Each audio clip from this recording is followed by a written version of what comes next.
All right. Hello, everyone. It's Friday morning, and I think I just saw a note that it's snowing in Bend, but it's not snowing here. It's Mm. a little cold and rainy. Yeah. Anyway, I am Ajahn Cunda, And Majan Kovilo. And I'm Tan Nisabho. and we're here with you this morning. A little bit closer. We're trying to get the sound right. Please feel free to give feedback. So, would one of you like to go back, maybe do a recap of the sutta, Kosambi? Sure. Yeah. This past week on Tuesday evening, and we began talking about the Kosambiya Sutta. This is Majjhima Nikaya Sutta number 48, which is the backstory is that the monks at Kosambi were disputing with one another about minor issues, and then it got bigger and bigger and more trouble and strife, and the Buddha tried to reconcile the monks with one another, and they just wouldn't listen, and the Buddha actually just ended up leaving, without telling anyone, and then just going and living by himself. And this is Buddha's subsequent advice to the Kusambiyans to basically 6 roots of concord, Saraniya Dhammas, which are Maintaining acts of loving kindness towards one's companions in body, speech, mind.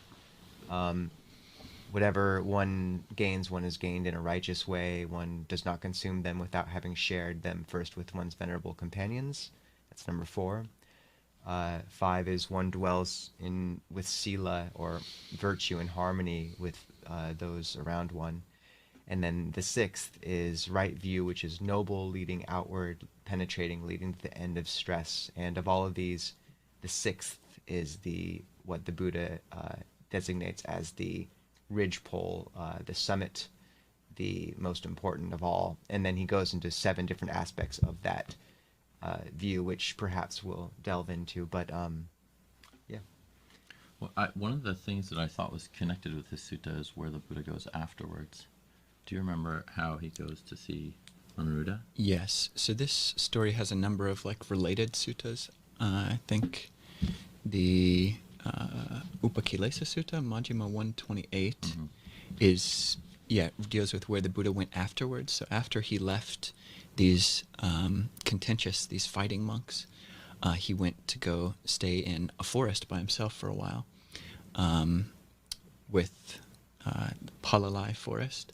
But then after that, he went to go stay with 3 monks who were dwelling peacefully, and it's like the counterpoint to these contentious monks. It was with Anuruddha and Kimbila and Nandya, and basically they were monks who were, quote, living together like milk and water, looking at each other with kindly eyes. So this was like the ideal of a good community, and there's some great language in that of how they related. Like one stock phrase which is used is that the monks, these harmonious monks, Anuruddha and his 2 friends, were basically living together, and they frequently had the thought, why should I insist on what I want to do when I could do what my companion wants to do? And this is just kind of like a thought of relinquishment, which they brought up frequently. And in general, they lived together harmoniously without much need for they weren't in intimate quarters. They weren't living in one house. They had separate dwellings, but would get together once every fortnight, once every 5 days. Sounds familiar. I'm sorry, once every 5 days. Yeah. And we were speaking about the interesting.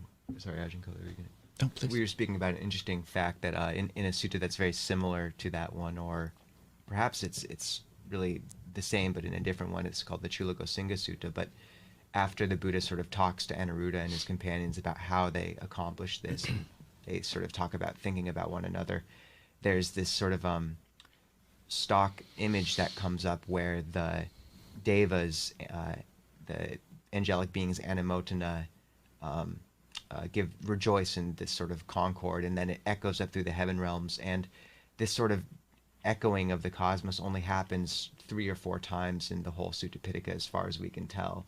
When the Buddha first gives the Dhammacakka, his first discourse, and then a few other instances. But the fact that it's sort of placed here at this seemingly inconspicuous sutta, where it's just 3 months monks kind of speaking about how they live together in harmony, the fact that, you know, the whole universe resonates with this is, I think, really, it gives it a lot of significance, actually. You know, it's very interesting that it shows up there. Were they arhats at the time? I think they were, yeah. I think Yeah. there are at the time. Yeah.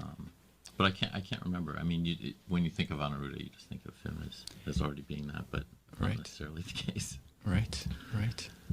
They did attain, I think, while they were living together. So Yeah. I'm not sure at what time this sutta came about, but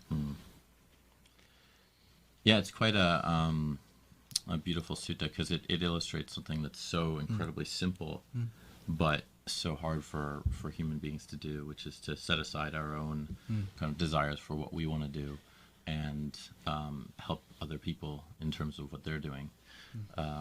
Because there's often this feeling of like, well, what I want to do is important. And so it's really something I think right now in particular, people are often talking about the difficulties that we're experiencing just in our planet in general, but just also in our country. There's just a lot of strife and pain with kind of setting aside our own views of what we think and how we want to do things on our own. And so just it's so simple, and yet for many people we get caught in our own desires, our own selfishness. We can't turn it around. yeah, it's quite simple for, you know, this is one case which could be made, and I want to know what the Venerables think is. I mean, it's easy for us to say, you know, we're monks living in a very, you know, not really consequential way. We're living in the forest, you know, not having much of an impact on the world. It's relatively easy for me to say, why can't I give up my view or give up what I want to do and do what my friend wants to do? Whereas, like, in the world, you know, to what degree does this principle of giving up one's intentions and one's plans to be in sync with the people around one, to what extent is this a principle which can be applied in a larger context, in a secular context, in a worldly context? Did you do thoughts? Well, I was just thinking marriage is, I mean, people who are married have to deal with that all the time, you know, really. I mean, that's like maybe the main confrontation around marriage is like, okay, it's not just me doing what I want to do in my kuti. And it's just like, you know, and a little bit of compromise here and there when we live together, but it's actually all the time. There's kind of this sense of another person, and then you add kids in there, and then you have their perspective on what they want to do, and wow, and then work, you know, just having to work with coworkers is it's something I think that comes up, and I think you become the a bad player. What's considered a bad player when you're just you're never compromising on your own. You just always go ahead. This is what I'm doing, and doesn't matter what you people do, and just bowling people over with your own sort of the boss mentality or whatever, bad boss. Yeah. So anyway, I was just saying, yeah, I think it's quite there, but whether people practice with it or not, and how much they take it into their lives is another issue. That's a good point, especially with marriage. Yeah, I think that it's also applicable there. I mean, I've never been married, but it seems like it would make sense. I mean, if I was married to one of you guys, one of the Venerables, then Be a lot of compromise. Yeah. Well, no, and it's definitely I mean, it's the beauty of cultivating this deeper thread of Dhamma below our lot, you know, on the deepest strata of our lives, is because what I've seen is we kind of do need we need sort of structures and views and plans to hold us as human beings. We cling to those things, and as soon as, you know, when all of that's focused on ideology or politics or preference or these sort of surface level things, then it becomes very hard to let go of them and to compromise. But my experience, I don't know if you two have the same one, is that as you come deeper into being held by right view in the Buddhist context, by the practice of meditation, by a very pure sila, say with the 5 precepts, pure morality, then these surface level preferences, you have to cling to them with a less tight-knuckled grip because you have something deeper you can rest in. So ironically, sinking into these things, I think allows a great flexibility and compromise on the surface level. And for me, that's also really important in terms of what the Buddha considered the categorical basis of his teaching, which really was the Four Noble Truths. And the fact that he really spoke about how, and we may get into this later in the conversation, about how when all these other surface level contentions become an issue, that it can be good to step away, but that the safe moment, the safe subject of conversation can always be the Four Noble Truths, and that no matter what your political ideology or whatever, if you come back to those, basically trying to connect with someone on that human level about where their pain is, how they work with it, like these sort of spiritual questions, there's very little room for contention, and there's very real room for connection. And from my experience, when that connection's made, then all those surface level conflicts actually have a chance to get resolved just in the shared humanity. But I think that's the beauty of having a spiritual grounding that gets deeper, is you actually get a chance to connect on that level first, and there's mostly harmony there if it's approached gracefully, I think. I don't know what your experiences are, but I think the getting at a little bit kind of what we're dealing with these days is often a lot of people with different views and different opinions, and so I often hear from other people, I could never talk to this person. So right now the obvious thing is like the dreaded words Republican and Democrat, that monks don't utter, getting into politics. But I could, I'm a Democrat. I could never talk to a Republican, or I could never believe in the same things they believe in, or it's just they're so far. And it's funny how both sides think the exact same thing, or people can. Of course, there's 3 sides, 4 sides, 5 sides. There's all kinds of different people and their political views, but that sense of really not being able to cross the divide of like, this is just an other person. I can't relate to them, and often we can use the suttas sometimes as a weapon a little bit. Well, this is just a fool. I don't need to engage with this person at all. There's nothing I can really I can't help them, and they can't help me.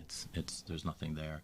So really kind of coming back to Venerable Nisabho's point, that we can, if we're being held by the Dhamma, then we can see like what's really important here in terms of how we relate to people. Is it coming to a sense of just getting my view right and show you who's right or who's wrong, or is it actually like trying to build a bridge of humanity, of what we have that's in common, so that we can see, there really are these things that this particular person I thought I could never talk to has the same has the same things with me. They're the same kind of things that we have in common, or understandings that we have. Or we listen to a person's story. That's often what it is. You hear someone and you think, this person's just a jerk, and then you find out they faced enormous amounts of child abuse and surmounted all kinds of problems in their lives. But if you just touch the surface, it's really hard to kind of see that bridge that we can have with other people. And I think so important right now. Otherwise, this is how people get into wars. Yeah. Well, no, I agree with all that, Ajahn, and it seems to feed quite well into this question if we want to approach it, and also opening up space for people to ask other questions as well. Yeah. We'll read just a question here. It came in yesterday. And it's basically about a person who is a practitioner and has been studying the suttas, and takes a lot of different teachers as her guides from the forest tradition, and she has 2 friends who are basically listen to one teacher, and that's their focus. So they just take their understanding of the Dhamma from one teacher. And she says they fully trust their teacher and don't have a need to check if what he says is in line with the suttas. The Buddhist practice and way of life is central to all of us. So we tend to often mention and discuss our practice, but since we have gaps in our view of the path, there is always some tension around this topic, sometimes even arguments.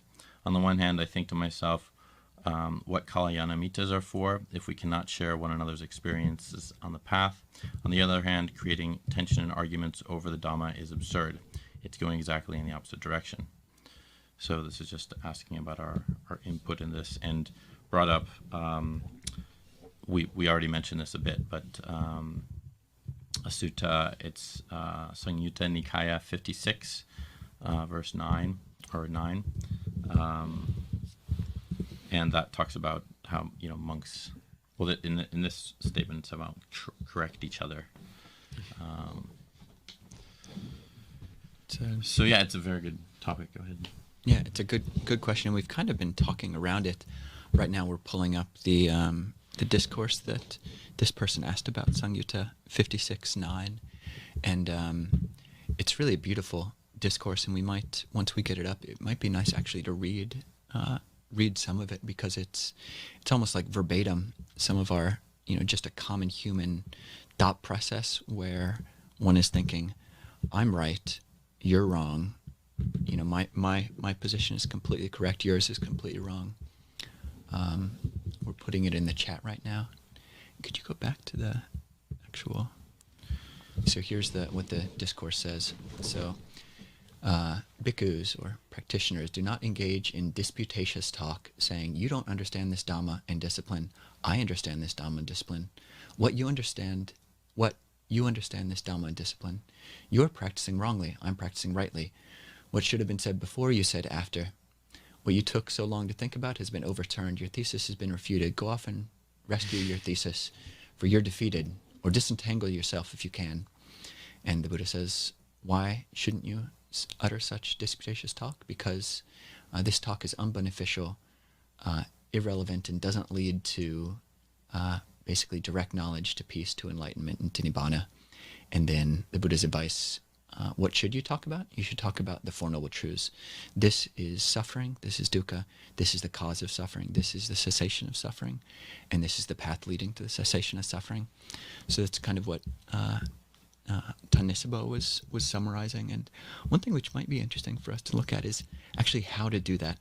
So these voices come up in your head about, how my way of doing something is right. I think that the dishwashing cloth should, be hung on the right faucet or something like this. We only have one faucet. It's true. Yeah, so I just wanted to have an issue which isn't personal.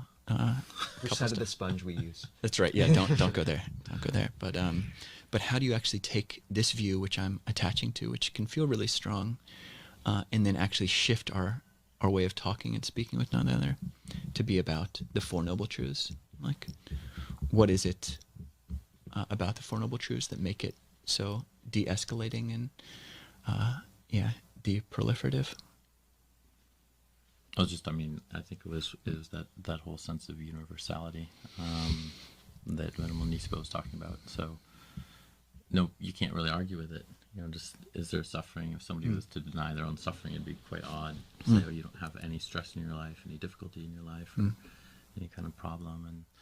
And we can kind of boil it down to the fact that it's the Buddha stated these are Four Noble Truths. They're undisputable. And so I just find that quite, it's quite a balancing. It's like, just, okay, well, what can we come down to with the basics?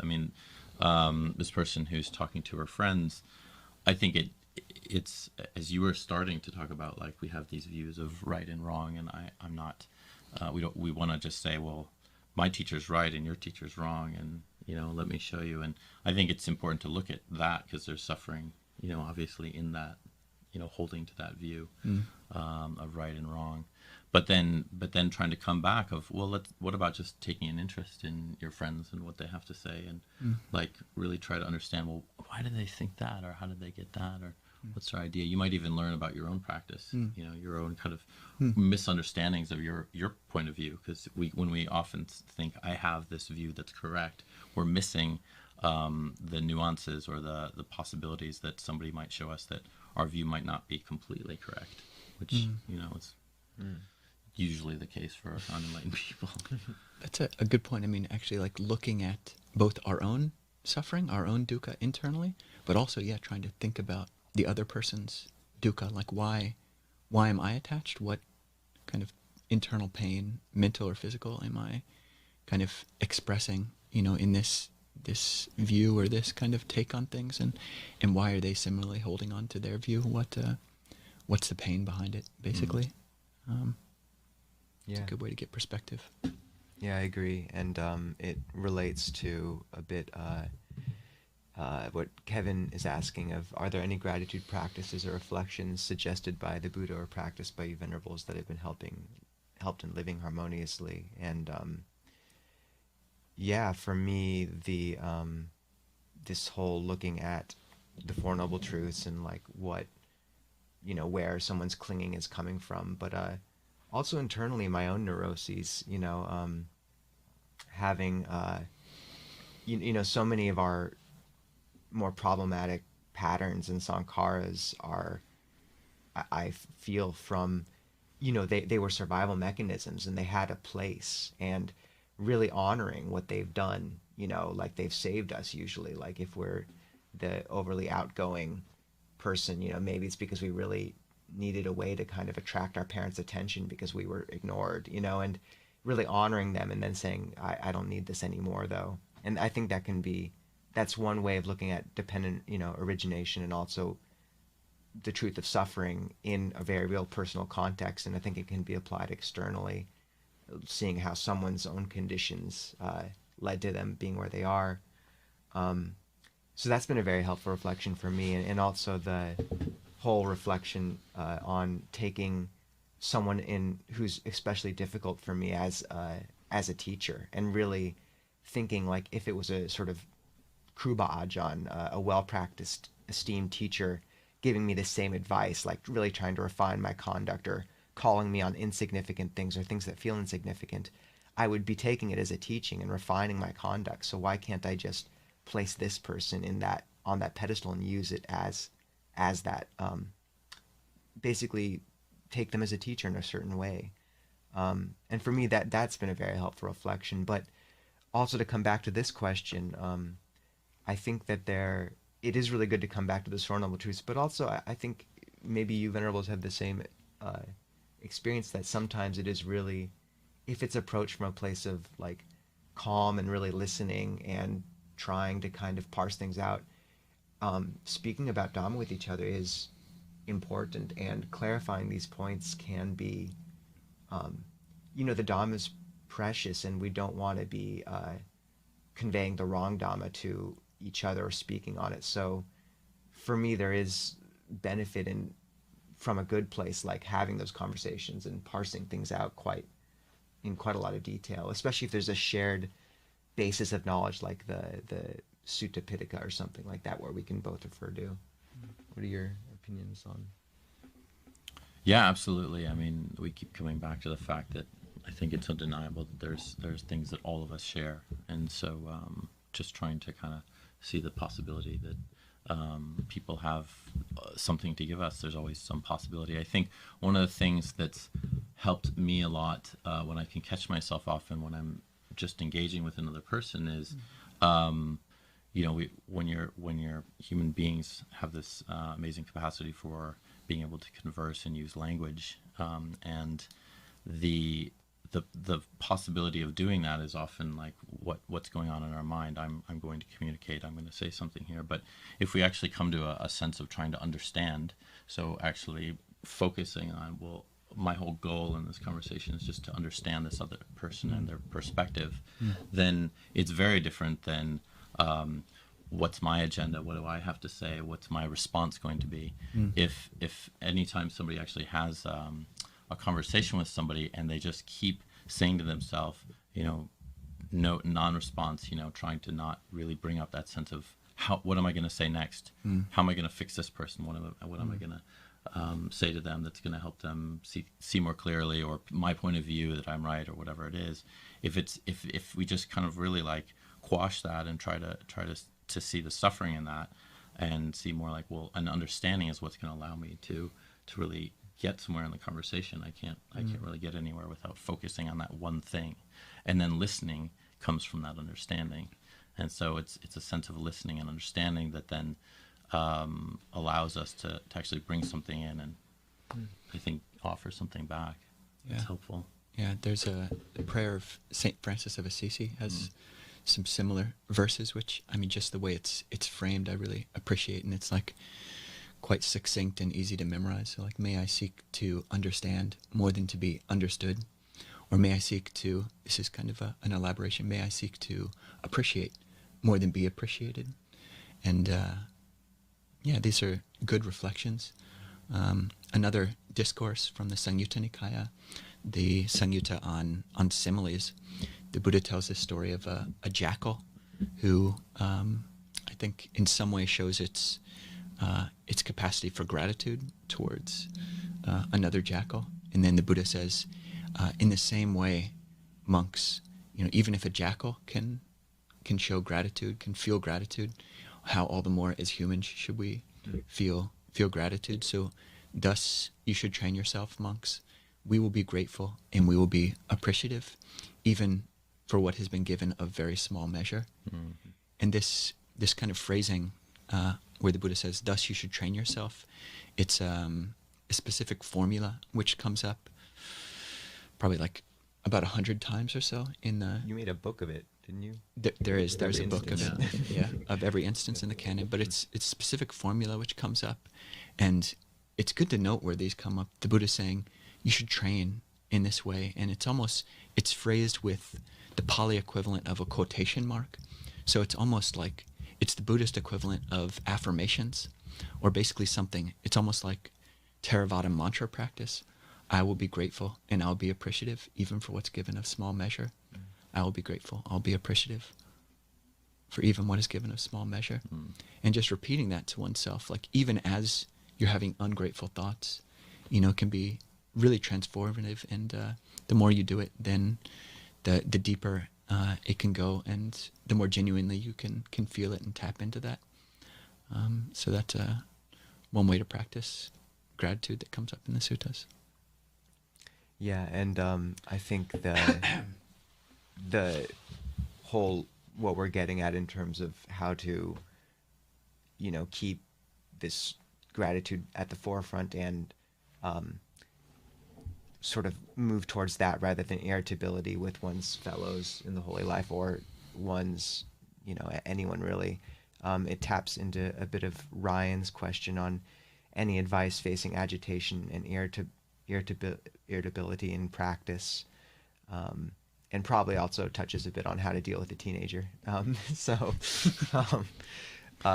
just to speak very briefly on that point, for me in practice, I find that, and with these sort of conflicts interpersonally that we're speaking of, I find that the sense of, to a certain point, the verbal internal talk has a limit if the energy is squeezed, and so often that sense of needing to explode or irritability, even low level in meditation, for me really is an energetic experience. For me, one of the things that really does help is when the body becomes that tight and pressurized, really finding in meditation as well an expedient means of dropping the awareness from the head into the torso and the body. And I think this can be very helpful. I think as Westerners, we tend to really be stuck in our heads completely with our diaphragms very constricted, and the breath energy is pressurized there as well, and demands release in irritable thoughts, or say blowing up at someone. If it might be your teenager, who knows? But if you can find an expedient means of dropping that into the body, and I think Qigong can help, exercise can help, running, cold showers can help, but I find that that's my own thing. I think it works though. But my sense is that when that happens and there's this internal sense of well-being and spaciousness, that it really can allow irritability to dissolve from its basis, and and allow you spaciousness around interpersonal interaction as well, in a way that some of these other practices can just fail at. Because in the end, those practices really are, at a certain level, just perceptions, and they do lose their power over time. But if you're learning how to work with the energy powerfully, and say trying to breathe through your feet, to use some Ajahn Jeff imagery, I think it can really draw out and expand the whole, realm of what you're working with a bit. So that's been helpful for me personally.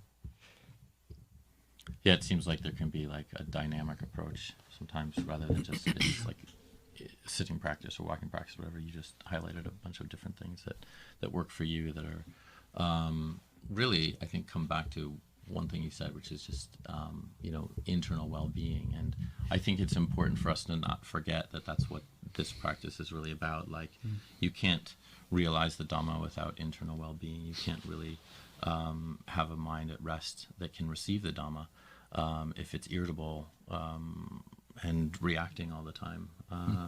And so we are trying to generate that well-being, and that can be, it's easy to forget, I think, as practitioners, that, oh yeah, I'm not trying to, cause suffering in myself or suffering for others. It's really trying to, like, oh yeah, this is about giving to myself and something that is pleasant and helpful and really feels good.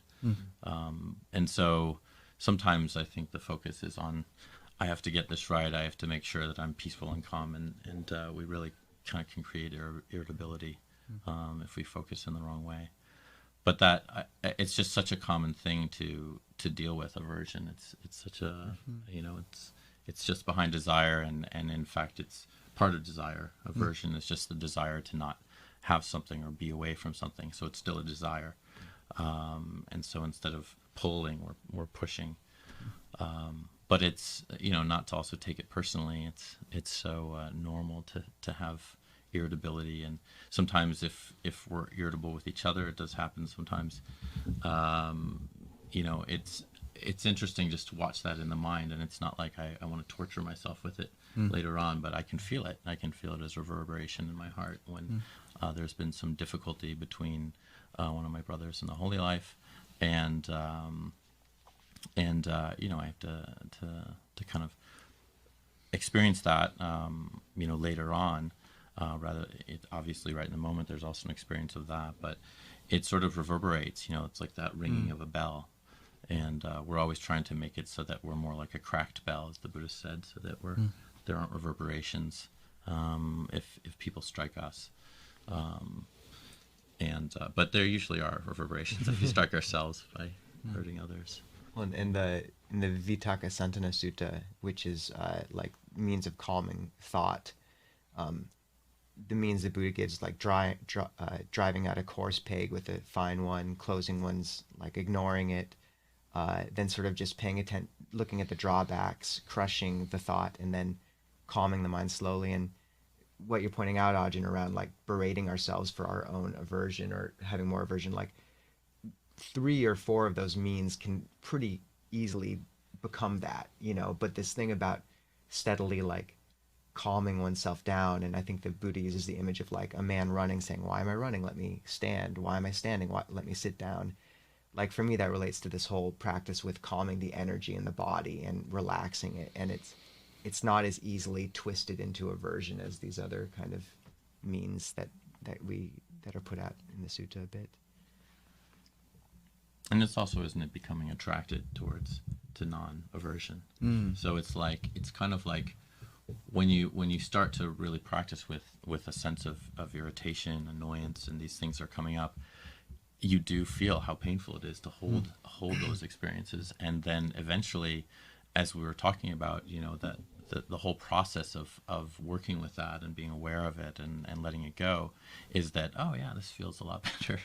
And we notice, oh, I don't want to kind of be irritable because it's just going to cause problems. How would you do that with your teenage child, Ajahn? See, well, my teenage child was always perfect and never had any problems, and I don't know why people have problems with. Oh my gosh, my mother, who I don't think is listening right now, I don't think she's on, but I just remember it being such a terrible teenager, slamming the door and I hate you, and a lot of emotional extremes. And I think it's easy to forget, I don't know why this occurs. I think that there's physiology obviously in occurring, but at this particular age, but just when kids are 13, 14, 15, 16, they just can be dreaded, difficult. It's like the terrible twos again, but in a much worse way because it's so complex. The minds become quite complex and articulate, and they're bigger. So yeah, I mean, I think the main thing that I would have that I think can be a benefit to a teenager is a parent who actually is willing to just sit down and listen, and can coax their child into actually communicating with them, because that's not easy. It's not easy to actually get that communication out. But once a child, a teenager, let's say, really knows, I think, from my own sense that, oh, I'm listening, I'm seeking to understand you, I'm saying, oh, I can see how that's painful or that's difficult or you don't want to do that. And there still needs to be, but, my point of view or what I need in this situation. And there does often need to be compromises, even if you do listen to them. And it's like in a monastery, when the abbot is dealing with all these different students, he does see a lot of the time, I think, that they're just trying to satisfy their own desire. And so he says, well, if the abbot just sort of just said, well, I'm just going to let people do whatever they want, and because I don't want to bother, they're just going to get angry with me. Again, I come back to that. His job is to kind of not only frustrate that desire, but encourage the person to rise up. So in a similar way, I think it's with our children, not my children, but the people that the kids that parents have, is to try to show them how they can actually be a light in the world for themselves. So they're going to be able to resolve these problems that they're having right now, because what seems to be coming from is a lot of teenage energy can be a lot of incredible emotion, and it's sort of well, how do we teach teenagers to manage their own emotions? And that we can only teach them that if we are managing our own emotions, and we're able to come to them in a place that's very balanced and peaceful and kind, so that they know, oh, my mom has my back. They might know that in the back of their mind, but right when a difficulty is arising, it just seems, oh, I need to show my child that I'm listening to them, I'm considering them, I'm considering what they're saying, I'm considering them as a person who is responsible for themselves and actually gaining their own wisdom, and that they probably know how to handle things. I'm sort of maybe nudging them now rather than kind of putting them in the actual direction. As you two are talking, I'm just thinking about the images that you've been bringing up, just the energy in one's body, but also just this image of, a cracked bell, or just different bells. And, when you've got a room full of bells, or a room full of tuning forks, they're just, the reverberation is playing off of the bells. The noise is kind of affecting each other. But if you have, say, a room like this, Ajahn Sudanto's put a lot of effort into kind of creating these walls, putting up sound paneling. We've got these thin sound blankets surrounding us behind us, and in front we've got a couple of 4 or 5 inch thick sound panels, full of, on the walls, filled with cloth just to dampen the sound. And it's kind of, that's what, if you're internally solid, internally kind of collected, and you're not reverberating yourself, you put the bell down on a table, and even if the people around you, your teenage child, are just bing, bing, bing, bing, bing, bing, bing, bing, bing, all around you, if the bell doesn't move, then you're not adding to the restlessness in the room. And it's one of the benefits of living with people who are less restless than you, or who are supremely non-restless, or thoroughly cracked gong. It doesn't have the best ring to it, so to speak, in English, but I don't know if people have met profoundly practiced teachers. I'm thinking of Lumpur Liam in particular. He's just he just sits there he just doesn't add any reverberation to the kind of ringing that we're constantly kind of sending out. And when you're not getting any kind of feedback from someone, it just lets one's own heart kind of settle. That's how nuclear weapons work as well. They insert graphite rods, and it absorbs all the excess neutrons and keeps it from exploding, but take them out and you have a problem. And it reminds me of a piece of advice Ajahn Jayasaro gave around how to deal with teenagers. It strikes me that this sort of effect of silence and composure, which is the hidden power of practice. It can seem like it's nothing, but it's so powerful when you meet someone with that steadiness of heart. I think that and purity of heart. But that's all the more powerful if you are in contact with that person and with that influence regularly and honestly.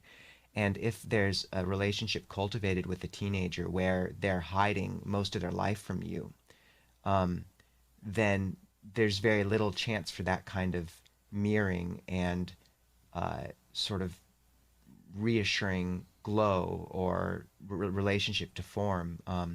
So Ajahn Jayasaro's advice was really to let your child know that you're not going to agree with everything they're going to do, because it's their job as teenagers to do things that aren't like smart. Like as teenagers, I was stupid on many levels, but it was fun for a while and it gave me some good lessons. Like I needed to go through that. And Ajahn Jayasaro gave the advice, like, tell your child that you aren't going to agree with everything they do, but that they can be honest with you, and that you really, because they're going to do a lot of these things regardless.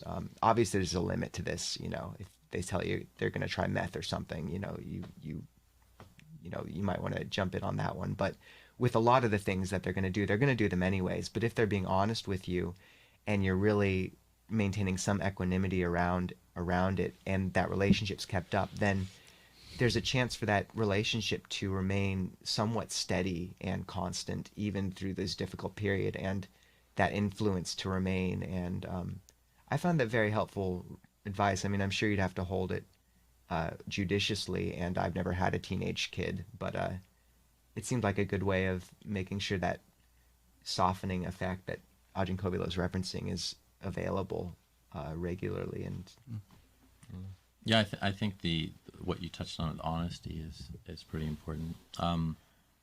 If I was just thinking about how do you imbibe that sense of people wanting to be honest to you. You have to not be a threat to them. You have to be someone who they trust. People don't want to be honest with others if they don't trust your motives or where it is you're coming from. So again, we come back to that sort of not having this, you did what? I can't believe it. How could you be so stupid? Okay. But no, it's more like, oh, okay, how did that happen? And oh, I see, okay. And was that good for you? Do you find that was helpful doing meth? And talking them through it, whatever it is. And that's another thing I was reflecting on is honesty, and behind honesty is refuge, I think. So like how can one's children, but also going back to the original question we had here, how can one's friends or anybody see another person as not the same as a triple gem refuge, but a refuge that this is a person I feel safe with. This is a person who I can even go to for safety. We've been receiving actually some donations from some people, and they have been dedicating it to their own teacher. And I think probably their teachers referred them, said, well, if you want to offer any money or whatever, you can do it in this way. And so I think that's why we're getting them. It's kind of funny because it's not, thank you monks for being so wonderful. It's like, this is in honor of my teacher. Okay, very nice. And there's mudita around that. And so I think about that sense of what it is, how do we find those people for ourselves, and how can we be those people for others? How can we be a refuge, a teacher, a guide, not just for children or our children, but how is it that we can do that for everyone we meet, and especially in this case, friends, who one's finding the communication might be difficult. And again, that comes from not having the view as the agenda, but actually the person, the person before us, and understanding as the agenda.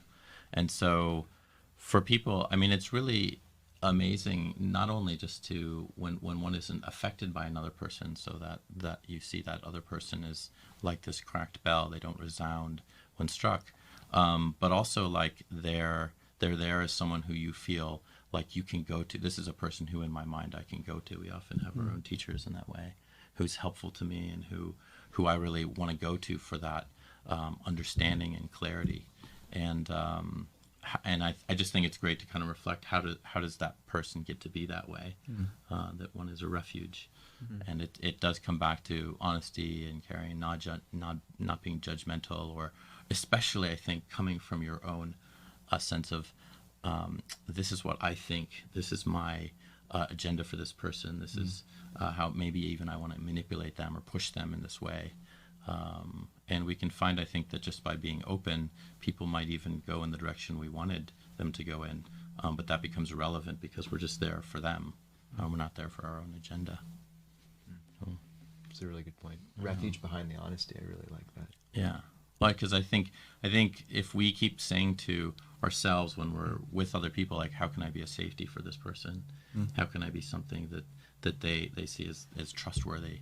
And if we say that, then we might actually stop ourselves and, oh, maybe I shouldn't say that, or maybe I just need to listen right now because I keep wanting to say and say, report this thing or tell them how they should run their lives.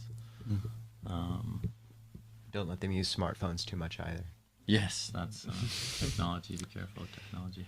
Or teaching how to use technology in a smart way. How to use it in a way that's not so incredibly distracting. Or That's a great subject. Maybe some future week discussion. I think people like that one a lot.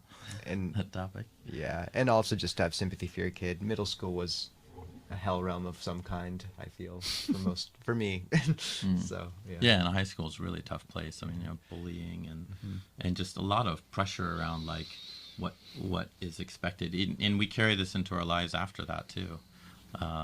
Like what we think we should be in a group and how we should act, and that we need to, kind of, we come back to that. We've mentioned it a few times, like human beings just wanting to be part of a group and accepted by that group, and how I think for a teenager it's really hard to deal with that if you're not in that group. It's quite painful. Right, Ajahn. Well, this has been a really nice discussion, and just to put that out there, next week we'll be speaking on mindfulness of the body, along with questions people brought up. There's a few we didn't get to this week that were very interesting, so feel free to retype those in if we didn't get to address them. And we'll supplement the topic of mindfulness directed towards the body with Majjhima Nikaya 119, which I've pasted the link to, and we'll paste also in the description on the future live streams on YouTube and the Pacific Hermitage calendar. And I guess some homework would be to see what you can come up with mindfulness of the body. Not just experimenting with it in your thoughts, but actually trying to practice it and see what's coming up. So, and you can look it up all over the place. There's mindfulness of the body. So it's probably one of the core teachings of the Buddha.